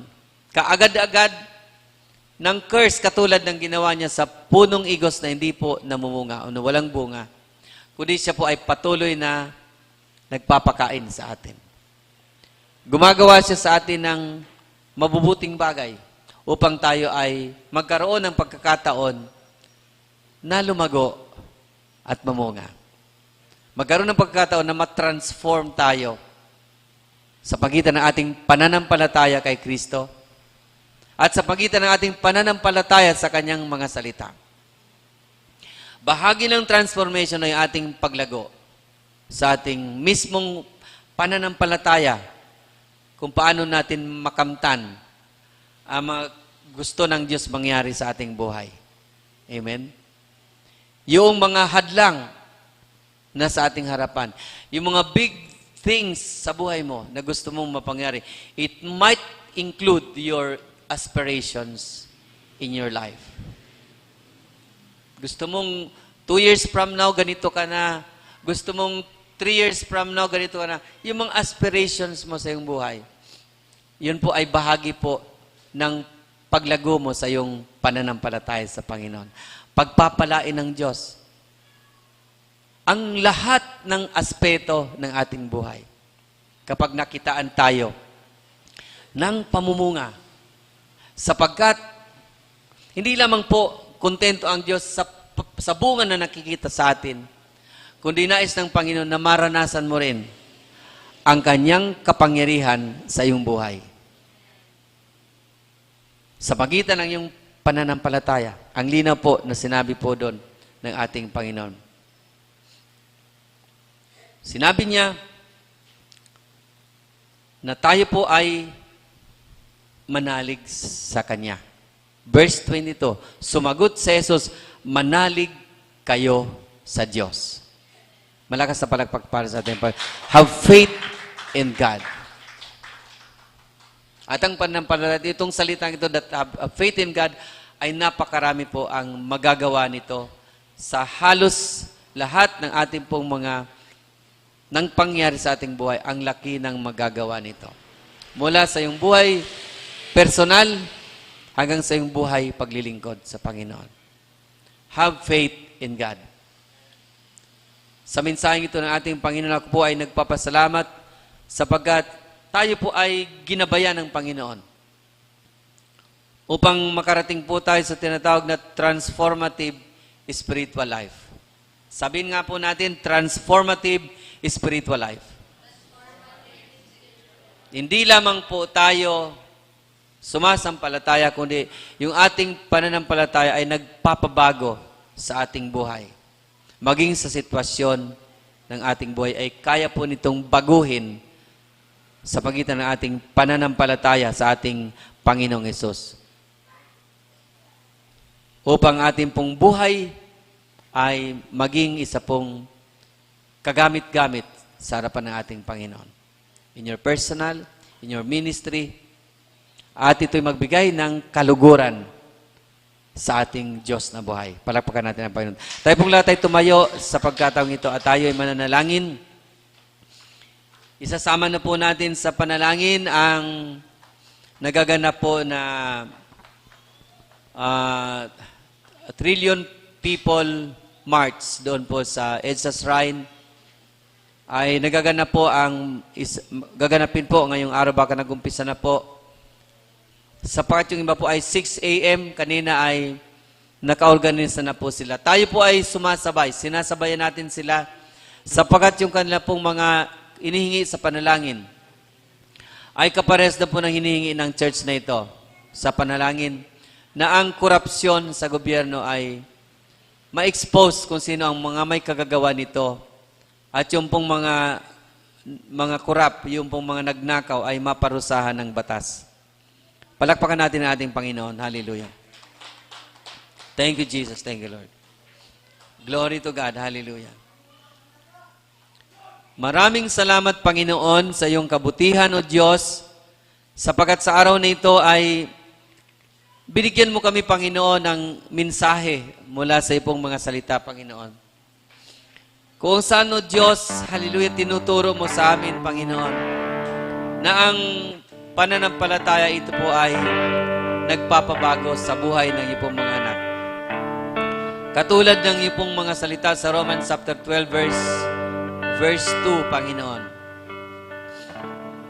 Do not conform to the pattern of this world, but be ye transformed by the renewing of your mind sa pagbabago ng isipan. Panginoon, salamat o Diyos, sapagat ang iyong mga salita mismo ang nagsasabi, Panginoon, na ang aming pong pananampalataya ay magpapabago, Panginoon, sa aming pong mga buhay, magpapabago sa aming pong mga sitwasyon, Panginoon. Kayo po ang God of increase, Lord God. You are not a God of decrease, Lord God. Kayo po ang Diyos na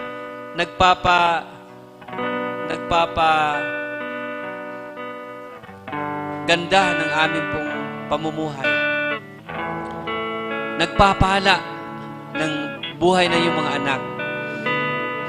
Hindi po kayo, O Diyos, na basta na lamang, Panginoon, sinusumpa ninyo ang sinumang magustuhan ninyong sumpain. Kundi katulad, Panginoon, ng puno ng igos na wala pong bunga. Sinumpa po ninyo ang puno ng igos dahil mayroon kayong katotohanang ipinaabot sa iyong mga alagad mayroon kayong katotohanang espiritual na ipinapaabot sa iyong mga anak sa kasalukuyan, Panginoon, na kayo po'y umaasa na ang aming pananampalataya, Panginoon, ay makakakitaan ng bunga, Panginoon. Kung saan, O Diyos, hindi lamang panlabas na kaanyuan ng aming buhay espiritual, ng aming buhay pananampalataya ang maganda, Panginoon, kundi, O Diyos, yung bunga nito, hinahanap mo, Panginoon. Na nagkaroon po kami, O Diyos, ng pagbabago sa aming kaisipan. Nagkaroon kami ng pagbabago katulad ng kaisipan ni Kristo ay mapasa amin, Panginoon. Ito ang nais mo, Panginoon, mahayag sa buhay ng iyong mga anak, Panginoon. Ang pamumunga sa aming buhay espiritual. At ganoon din, Panginoon, ang pamumunga sa aming buhay paglilingkod, Panginoon, in our ministry life, Panginoon. Maraming salamat, O Diyos, sapagat, Panginoon, alam namin, O Diyos, na ang mga salita mong ito ay nagbigay sa amin, Panginoon, ng malaking pagpapala, Panginoon, sa aming buhay. Sapagat, O Diyos, yung pong mga nahihirapan sa kanilang kalooban ay gumaan, Panginoon. Gumaling kung mayroong, Panginoon, sakit na spiritual, Panginoon, sa buhay ng iyong pong mga anak. Sa kanilang emosyonal na buhay. Sa kanilang pong buhay pangkaisipan, Panginoon. Kung mayroon pong problema, Panginoon, sa pagitan ng mga salita mo, Diyos, ang bawat isa ay gagaling, Panginoon. Ang bawat isa, Panginoon, ay lalago. Ang bawat isa ay mamumunga, Panginoon, ng bungang nagmumula sa inyo, Panginoon. Ng bungang na ayon sa iyong plano at kalooban, purpose sa buhay ng iyong mga anak, Panginoon. Maraming salamat, Panginoon, sapagat niliwanagan mo ang aming mga puso at kaisipan upang kami man, Panginoon, ay mag-design, Panginoon, sa naisin mo sa aming buhay na ito ang mangyari, Panginoon. Na nais mo, O Diyos, na ang mga buhay na ito, Panginoon, ay makakitaan ng pamumunga, Panginoon. At kung sakaling hindi namumunga, Panginoon, dalangin ko, O Diyos, hallelujah, ayon sa iyong salita, Panginoon, ang iyong biyaya, Panginoon, ay nagsasabi na yung mga pananim, yung mga puno, Panginoon, hindi namumunga, ay bigyan ng pagkakataong mamunga. Lagyan ng pataba, lagyan ng abono, Panginoon, upang sila, Panginoon, lumago at mamunga, Panginoon. Dalangin ko sa bawat isa, Panginoon, na nakarinig, O Diyos, na kung ganito ang kanyang sitwasyon, dalangin ko na siya, Panginoon, sa takdang panahon na ang iyong biyaya, Panginoon, kumikilos sa kanyang buhay. Sa takdang panahon na yan, Panginoon, siya po, O Diyos, ay mamunga. Magkaroon ng pag-iiba ang kanyang buhay spiritual, ang kanyang buhay pananampalataya. Makita, Panginoon, ang bunga nito sa kanyang buhay spiritual, Panginoon, upang, O Diyos, ang pamumunga ay tunay na mangyari sa aming buhay. Maging sa aming buhay panalangin, O Diyos, ay mamunga ito, Panginoon. Ang aming pananampalataya, O Diyos, ay magbunga ng mga answered prayers, Panginoon. Ang aming pananampalataya kay Kristo Jesus sa kanyang mga salita ay mamunga, Panginoon, na mga mahimalang pangyayari sa aming buhay, ng mga mahimalang pagkilos ng Diyos sa aming buhay.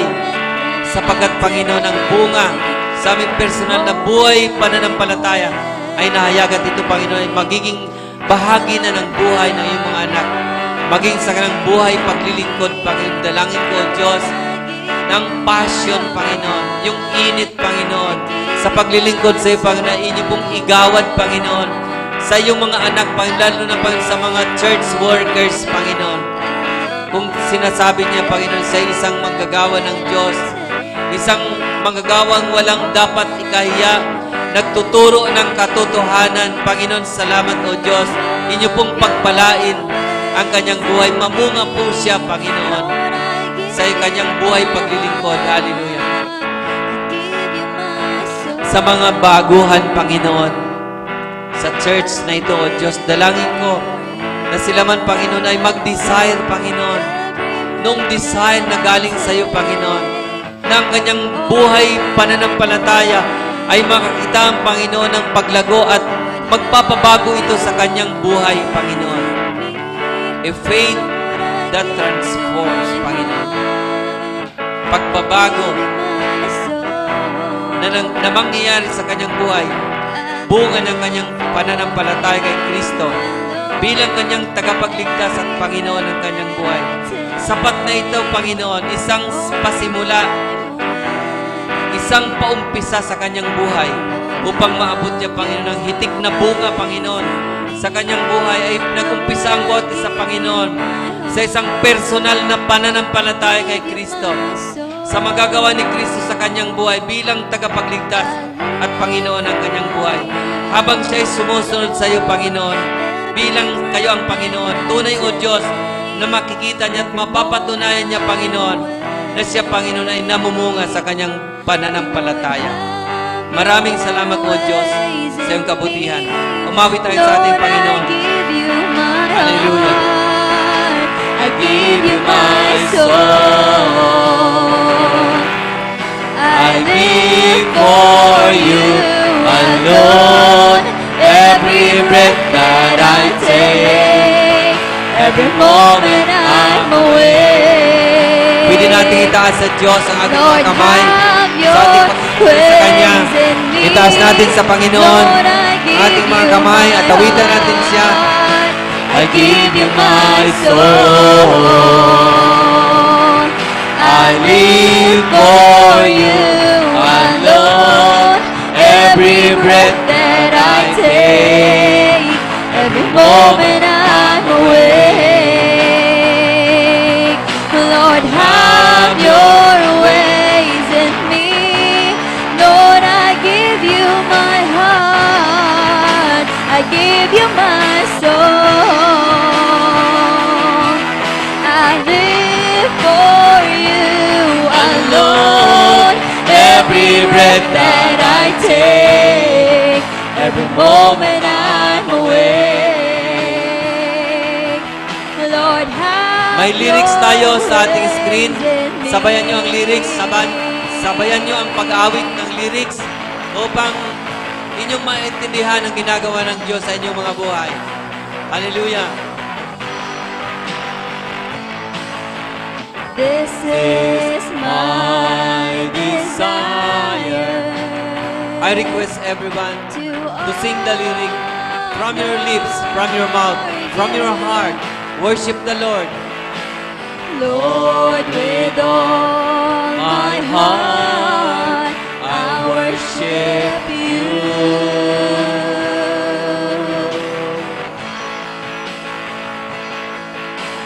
All I have within me, I give you praise. I give you praise. All that I adore is in you.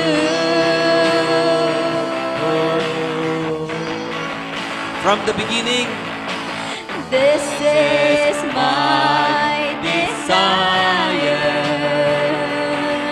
to honor you. Lord, with all my heart, I worship you. all I have within me, All I have within me, Lord, I give you praise.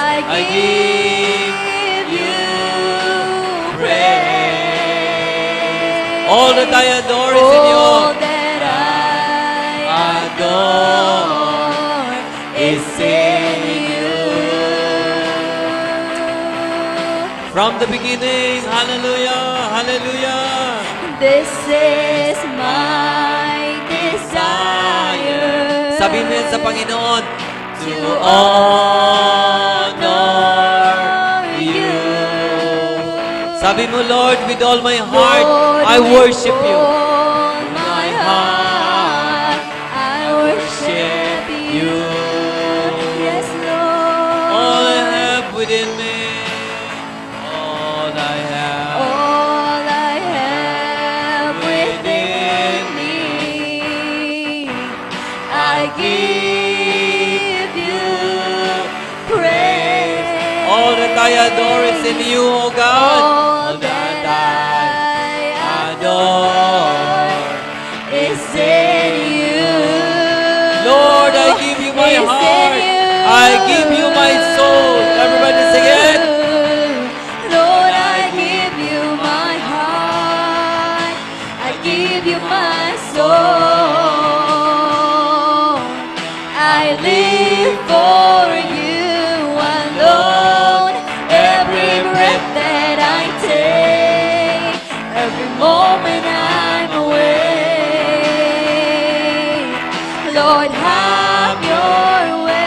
natin sa Panginoon. Lord, I give you my heart. I give you my soul. I live for you alone. Every breath that I take, every moment I'm awake. Lord, have your ways in me. Lord, I give you my heart. I give you my soul. I live for you alone. Every breath that I take, every moment I'm awake. Lord, have your way in me. Lord, have your ways in me.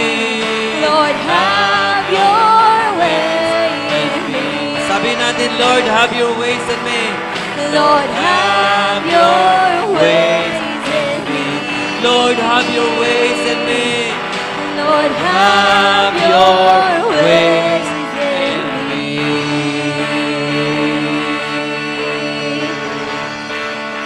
Hallelujah. Have ways. Have your ways in me, Lord. Have your ways in the life of your people. Have your ways, O God, in our lives. Have your ways in our lives. Have your ways, O Lord. Sabi mo sa Panginoon na ang kanyang kaparaanan, ang siyang maging kaparaanan natin. Sabihin mo yan sa Panginoon, Lord, have your ways in me. Hallelujah. Hallelujah. Hallelujah. Woo! Hallelujah. Hallelujah. Hallelujah. Heal the spiritual lives of your people, Lord. Ang mga kaguluhan sa buhay spiritual na yung mga anak, Panginoon, ay aking sinasaway sa pangalan ni Jesus. At magkaroon ng kapayapaan, magkaroon ng kaayusan, ang buhay spiritual ng iyong mga anak, Panginoon. Sa kanilang paglakad, Panginoon, sa harap ng mga hamon sa buhay pananampalataya, dalangin ko, O Diyos, ng bawat isa ay magtagumpay, Panginoon, sapagat ang pananampalataya, Panginoon, nagpapabago sa aming sitwasyon, Panginoon. Faith transforms, O God. Hayaan mo, O Diyos, ang pananampalatang mayroon sa buhay ng iyong mga anak, Panginoon.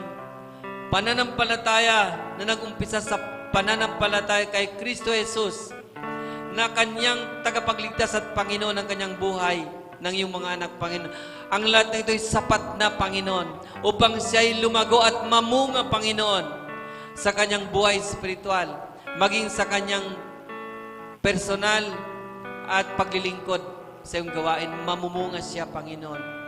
I declare in the name of Jesus, nang mga nakarinig ng mensaheng ito ng Panginoon, ay tunay na mamumunga sa kanyang buhay pananampalataya. Ng kanyang buhay pananampalataya ay mag-iiba, Panginoon. Ito ay tataas, Panginoon, because you are a God of increase, Panginoon. You're not a God of decrease. Ikaw, Panginoon, ang Diyos na nagdaragdag, Panginoon. Sa anumang mayroon sa iyong mga anak, Panginoon, payayabungin mo ang buhay pananampalataya ng iyong mga anak, Panginoon. Hindi lamang mga dahon, Panginoon, kundi mga bunga, Panginoon, makikita sa kanilang mga buhay. Sila'y matutulan, Panginoon, sa isang puno na nakatanim sa tabi ng batisan, Panginoon. Malalapad ang mga dahon, malalabay ang mga sanga, at namumunga sa kapanahunan, Panginoon. That every need your people needs, O Lord, shall be met in the name of Jesus. Because of the transforming faith na mayroon po sila, Panginoon. Pananampalataya nagpapabago, Panginoon, sa kanilang mga personal na buhay. Pananampalataya nagpapabago sa kanilang pong sitwasyon, Panginoon. Dalangin ko, O Diyos, na ang kanilang pong buhay panalangin, Panginoon, ay hindi na lamang, Panginoon, sa pong pagbigkas ng mga prayer points, Panginoon, kundi buhay panalangin, Panginoon, mayroon pong pagkilos ang Diyos na mararanasan sila sa kanilang mga buhay, Panginoon. Sabi ng Panginoon yung salita, Panginoon, kayo'y sumampalataya sa Diyos. Believe in God. Sabi Panginoon yung salita. Dalangin ko, O Diyos, na ang mga katagang ito ay tumatak, Panginoon, matanim sa kanilang mga puso at kaisipan upang sa kanilang pag-uwi ngayong umaga, Panginoon, daladala po nila ang katagumpayan na nanggagaling sa iyo, Panginoon, intended for this particular message of God's Word, that faith transforms, Panginoon. Salamat, O Diyos, at kami rin po, Panginoon, sa pagtatapos ng panalangin ito, Panginoon. Kung pwede po hawakan ng kamay ng iyong katabi, Panginoon, kami po, O Diyos, ay magkakasamang nananalangin, Panginoon, upang makiisa, Panginoon, sa nagaganap, Panginoon, na Trillion People March doon, Panginoon, sa EDSA, kung saan, Panginoon, ang mga Kristiyano, Panginoon, at iba pang mga Christian church denominations, Panginoon, ay nagdaraos, Panginoon, ng mga protesta, Panginoon, laban, Panginoon, sa kasamaan na nagaganap sa aming pamahalaan, Panginoon. Mga korupsyon, Panginoon, mga nakawan, Panginoon, mga masamang gawain, Panginoon, mga opisyalis na halal, Panginoon, at mga opisyalis, Panginoon, na italaga sa kanilang mga pamumuno, Panginoon. Ang mga ito, O Diyos, ay nagsisilbi, Panginoon, na mga gawain na hindi po nagbibigay ng karangalan sa iyong pangalan, Panginoon, na ito, Panginoon, ay salungat sa katuruan ng church, Panginoon. Kaya kami po nakikiisa, Panginoon, sa kanila pong panawagan, O Diyos, ng mga nagnakaw ng kaba ng yaman ng aming bansa, Panginoon. Sila, O Diyos, ay managot. We pray in the mighty name of Jesus. Nawala, Panginoon, sino man, O Diyos, na ititira mo, Panginoon, kundi sa iyong kaparaanan, Panginoon, ay malalagpasan ang aming pong bansa, Panginoon. Ang ganitong hamon, O Diyos, kami nananampalataya, Lord. We believe in the power of God's Word, Panginoon. We believe, Lord, in the prayer of agreement, Panginoon, nang anumang pinagkaisahan sa panalangin, sa lupa, sa paghingi ng anumang bagay, ito'y pagkakaloob, Panginoon, sa kanila. Nagkakaisa kami, Panginoon, ng mga magnanakaw, Panginoon, sa gobyerno, Panginoon, ay mailantad, Panginoon, ng buo, Panginoon. Walang sino man, Panginoon, na pinagtatakpan, O Diyos, kundi lahat ng mga magnanakaw, yung kanilang tungkulan na hindi, Panginoon, ginawa, Panginoon, kundi nandun sila dahil sa ngalan ng pagnanakaw, sa kanilang mga personal na hangaring magnakaw, Panginoon. We pray in the mighty name of Jesus.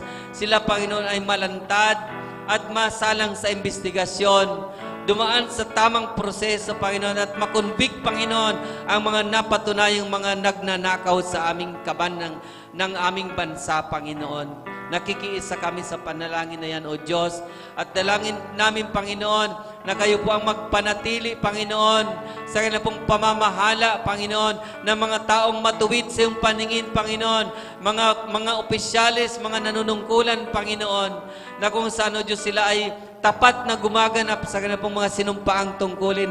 We pray for them, Panginoon. Inyo po silang pakaingatan, O Diyos, at sila po ang manatiling namamahala sa aming bansa, Panginoon. Kami po, O Diyos, ay nananalangin na wag niyo pong hayaan na ang mamumuno sa aming bansa, Panginoon, ay isang pinunong mandaraya, Panginoon, isang pinunong mapanlinlang, Panginoon, isang pinuno, O Diyos, na puro pagnanakaw ang nasa kanilang kaisipan. Hindi po sila, Panginoon, ang mamuno sa aming bansa, Panginoon.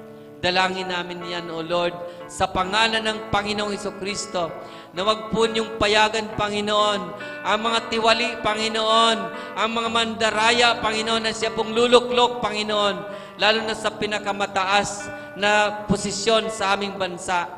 Panginoon, dalangin namin, Panginoon, ng lahat ng mga namumuno sa aming pamahalaan, sa executive, sa judiciary, at maging sa legislative.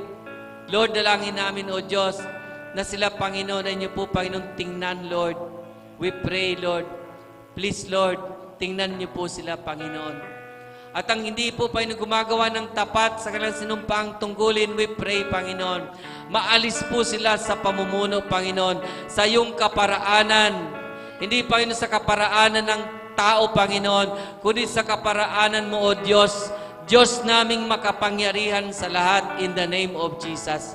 Sa iyong kapangyarihan. Hindi, Panginoon, sa kapangyarihan ng isang politiko, Panginoon, o isang personalidad, Panginoon. Isang tao, O Diyos, kundi sa pamagitan ng iyong pong kapangyarihan, Panginoon, na iyong kapamahalaan, O Diyos, sapagat lahat ng kapamahalaan at kapangyarihan ay nagmumula sa iyo, Panginoon. Mayroon kayong kapamahalaan at kapangyarihang maglagay at mayroon kayong kapangyarihan at kapamahalang mag-alis, Panginoon. We pray, Panginoon, na kayo pong maglalagay ng mga tapat na pinuno, Panginoon, sa bawat sangay ng aming pamahalaan, in the legislative, in the executive, and in the judiciary, Panginoon. Salamat, Panginoon, sa ginaganap, Panginoon, na Trillion March Rally, Panginoon, sa araw na ito. Ang iyo pong pag-iingat ay dalangin namin, Panginoon, pagkaingatan po ang mga kapatid namin, Panginoon, mga church people, Panginoon, at iba pang mga mayroon pong malinis na hangarin, Panginoon, sa panawagang ito, O Diyos. Dalangin namin, Panginoon, na ang mga magsasamantala, Panginoon, kukuha, Panginoon, ng pagkakataon upang gawin ang kanilang mga pansariling layunin, Panginoon, sa rally na ito. O Diyos, dalangin namin na sila, Panginoon, yung pong bibiguin, Panginoon. At ang magtatagumpay lamang, O Diyos, ay pong hangarin ng mga tao, Panginoon, na ang kanilang mga hangarin ay naaayon lamang sa ipong banal at matuwid na kalooban. Salamat po ng marami, O Diyos. We pray for the Share the Word, Apostolic Ministries International, in all outreaches, Panginoon. The leadership of Saint Wami, Lord, we pray for a righteous leadership in this church, Panginoon. Salamat po ng marami, Panginoon. Hindi na po yan mababawi, O Diyos, sapat yan po ay pinagkakaisa namin sa makapangyarihang pangalan ng aming Panginoong Jesucristo. Maraming salamat, aming Ama, sa pangalan ni Jesus. Ang lahat ay magsabi ng Amen. Palakpakan natin ang Diyos. Makakaupo na po ang bawat isa sa atin para sa mga ilang announcement.